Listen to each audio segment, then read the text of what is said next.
नमस्कार, आप देख रहे हैं एनएमएफ न्यूज। मैं आपके साथ शबनम और हमारे साथ हैं अभिषेक पुंडेर।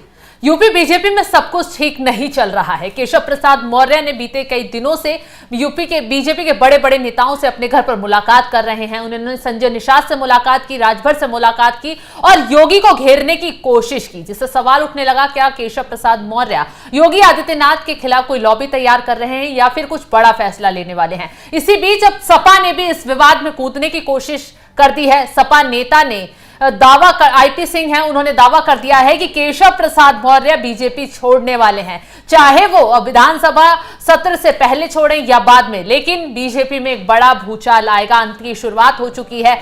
उन्होंने बाकायदा एक ट्वीट किया है और ट्वीट के जरिए दावा कर दिया है। क्या कुछ लिखा उन्होंने अपने ट्वीट में, तो बताते हैं। उन्होंने लिखा कि श्री केशव प्रसाद मौर्य ने बीजेपी छोड़ने का फैसला अंत में कर ही लिया है, इसलिए आखिर दौर में मुख्यमंत्री श्री योगी आदित्यनाथ से दो दो हाथ करने के लिए उतर चुके हैं। देखना सबसे अहम होगा कि विधानसभा सत्र के बाद बीजेपी छोड़ते हैं या योगी आदित्यनाथ जी हटाए जाते हैं। स्वागत है केशव जी। तो जिस तरीके से अब आईपी सिंह ने उनके लिए ट्वीट किया और कहा कि वो बीजेपी छोड़ सकते हैं, लेकिन उन्होंने स्वागत भी किया, यानी कि सपा में शामिल होने का न्योता भी दिया। अभिषेक, जिस तरीके से अब सपा इस मुद्दे को भुनाने की, बीजेपी के विवाद में कूदने की कोशिश कर रही है, तो उससे कहीं क्या कोई बड़ा खेल होने वाला है? देखिए, खेल तो जो होना था वो हो चुका, अब तो क्या ही खेल होगा। लेकिन मुझे ऐसा लगता है कि समाजवादी पार्टी को 2027 के लिए तैयारी करनी है, तो फिलहाल इस जो आग भड़की है बीजेपी के अंदर, उसमें वो घी ना डाले, क्योंकि अगर वो घी डालेगी आग ज्यादा भड़केगी और उस आग को फिर काबू करने की कोशिशें भी ज्यादा की जाएंगी। मैं चाहूंगा अपने साथी से एक बार ये ट्वीट आईपी सिंह का दोबारा दिखाएं, क्योंकि इसमें कई बातें गौर करने वाली हैं। एक बात तो गौर करने वाली ये है कि देखना सबसे अहम होगा विधानसभा सत्र के बाद भाजपा छोड़ते हैं या योगी आदित्यनाथ जी हटाए जाते हैं। मतलब एक मयान में दो तलवार नहीं रह सकती। सीधे सीधे आईपी सिंह ने यह दावा तो कर दिया है। इसका मतलब जो बीजेपी के अंदर की खबरें हैं वो समाजवादी पार्टी के खेमे तक भी पहुंच चुकी हैं कि वाद विवाद इतना बढ़ा हुआ है कि या तो केशव प्रसाद मौर्य रहेंगे उत्तर प्रदेश में सरकार में या फिर योगी आदित्यनाथ रहेंगे। अब देखिए, योगी आदित्यनाथ को हटाना तो कोई आसान बात नहीं है और ना ही इस तरफ बीजेपी या फिर बीजेपी का संगठन इस बारे में सोच सकता है कि केशव प्रसाद मौर्य को संगठन में कुछ बड़ा पद दिया जाए, उत्तर प्रदेश का अध्यक्ष बनाया जाए या फिर बहुत ज्यादा हो जाए तो दिल्ली भेज दिया जाए। लेकिन यहां ट्विस्ट तब आता है जब इस मुलाकात को, जब इन ये जो नेताओं के साथ लगातार बैठ के चल रही थी और प्रेशर पॉलिटिक्स दिखाने की कोशिश की जा रही थी कि मेरे साथ इतने नेता हैं। नो डाउट वाकई में उत्तर प्रदेश में जो विधायक हैं वो ज्यादा करीब केशव प्रसाद मौर्य के हैं, योगी आदित्यनाथ के नहीं है। योगी आदित्यनाथ से मिलना विधायकों के लिए उतना आसान नहीं है जितना केशव प्रसाद मौर्य के हाथ में है। तो यहां कमान संभाली आरएसएस ने, वही आरएसएस जो योगी आदित्यनाथ के पीछे है और जिस वजह से उन्हें बल मिलता है, जिससे वो सीधे दिल्ली के सामने खड़े हैं। मतलब जो गुजरात लॉबी कहा जाता है, प्रधानमंत्री नरेंद्र मोदी, गृह मंत्री अमित शाह, जिनसे कोई भी पार्टी, विपक्षी पार्टी, मतलब अपने नेता तो छोड़िए, विपक्षी पार्टियों को जो है वो तोड़कर अपने में मिला लेते हैं। उनके सामने अगर योगी आदित्यनाथ सीधे तौर पर खड़े हैं, अपने फैसले से जो है अपने फैसले पर अटल हैं, उसके पीछे हाथ है आरएसएस का। आरएसएस की मजबूती भले ही कम हुई है, लेकिन आरएसएस आज भी एक मजबूत संगठन है। वही आरएसएस के नेता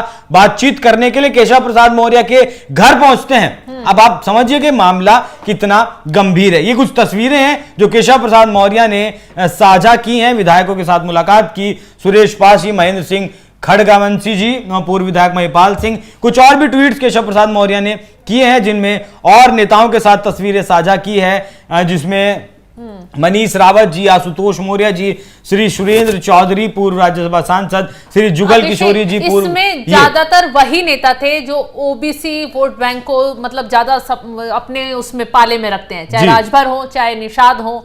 तो और केशव प्रसाद मौर्य का भी कहा जाता है कि ओबीसी वोट बैंक पर अच्छी पकड़ है। तो उसी बीच अब जिस तरीके से वो गुटबाजी में लगे हुए हैं और ओबीसी वोट बैंक को साधने की कोशिश कर रहे हैं और इस मुद्दे को वो देने की कोशिश कर रहे हैं हवा। ये कहा गया था कि विपक्ष ने लोकसभा चुनाव के दौरान आरक्षण का एक मुद्दा उठाया और कहीं ना कहीं ये घेरने की कोशिश की बीजेपी को कि बीजेपी आरक्षण खत्म कर देगी, संविधान खत्म कर देगी। तो अब वो केशव प्रसाद मौर्य अपनी चाल चलकर आरक्षण के मुद्दे पर वो एकजुट होना चाहते हैं और योगी आदित्यनाथ को ही दिखाना चाहते हैं कि उनकी पावर कम है और उनकी पावर ज्यादा है। देखिए, केशव प्रसाद मौर्य की इतनी पावर है, वो 2022 के चुनाव में हमने देख ली थी जब वो अपनी सीट हार गए। 2024 के चुनाव में हमने देख ली जब वो अपनी लोकसभा कौशांबी की जो जिम्मेदारी थी वो हार गए। राजभर अपने बेटे की सीट हार गए, संजय निषाद अपने बेटे की सीट हार गए। तो ओबीसी वोट कितना इन नेताओं के पल्ले है, इनके पास है, ये कितना संगठित एक ओबीसी वोटर को रखते हैं, वो तो पोल खुल गए 2024 के चुनाव में।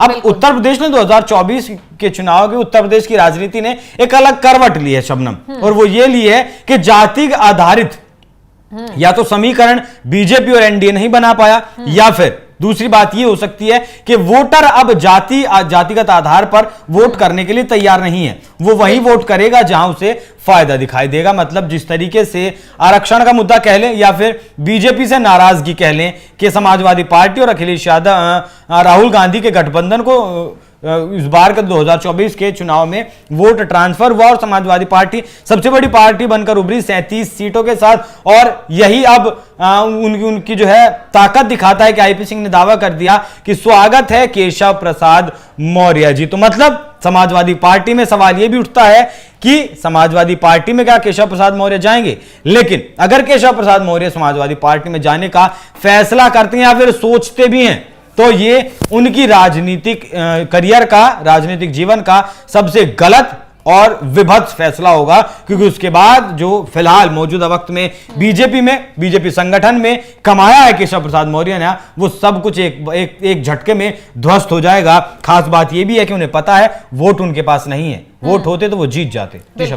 तो जिस तरीके से केशव प्रसाद मौर्य यूपी के बड़े नेताओं से मुलाकात कर रहे हैं और सपा ने इस मुद्दे में कूदते हुए दावा कर दिया है। यहाँ एक बात और जो दुश्मन कि जिस हिसाब से केशव प्रसाद मौर्य के पास वोट हैं, अब देखिएगा 2027 में कहीं टिकट ना कट जाए, केशव प्रसाद मौर्य का टिकट भी ना मिले विधानसभा चुनाव के लिए। फिलहाल दिल्ली में एक 27 तारीख को सूत्रों के हवाले से खबर है कि बीजेपी की बड़ी बैठक होने वाली है और उसमें यूपी के तमाम नेताओं को बुलाया गया है, जिसमें दोनों डिप्टी सीएम और खुद मुख्यमंत्री योगी आदित्यनाथ शामिल होंगे। और दिल्ली की इस बैठक में यूपी को लेकर कोई बड़ा फैसला लिया जा सकता है, विवाद पर मंथन किया जा सकता है कि आखिर क्या ये स्थिति क्यों आई कि योगी आदित्यनाथ को घेरा गया या केशव प्रसाद मौर्य को अलग उठबाजी करनी पड़ी। इसके साथ ही अब योगी आदित्यनाथ पीएम मोदी से भी मुलाकात इस दौरान कर सकते हैं। तो यूपी को लेकर जल्द बड़ी खबर सुनने को मिल सकती है। फिलहाल जो बजट पेश हुआ है, इस बजट से दिखाई दे रहा है कि सरकार कितनी कमजोर है। हम सब लोग तो किसान के लिए उसका समर्थन मूल्य मांग रहे थे। हम लोग किसान के लिए पैकेज मांगते हैं, गरीब के लिए पैकेज मांगते हैं, लेकिन ये सरकार देखिए आप किसको पैकेज दे रही है। जो सरकार चलवा रहे हैं, सरकार चलाने के लिए पैकेज मिल रहा है। बिहार को पैकेज मिला, आंध्र प्रदेश को पैकेज मिला।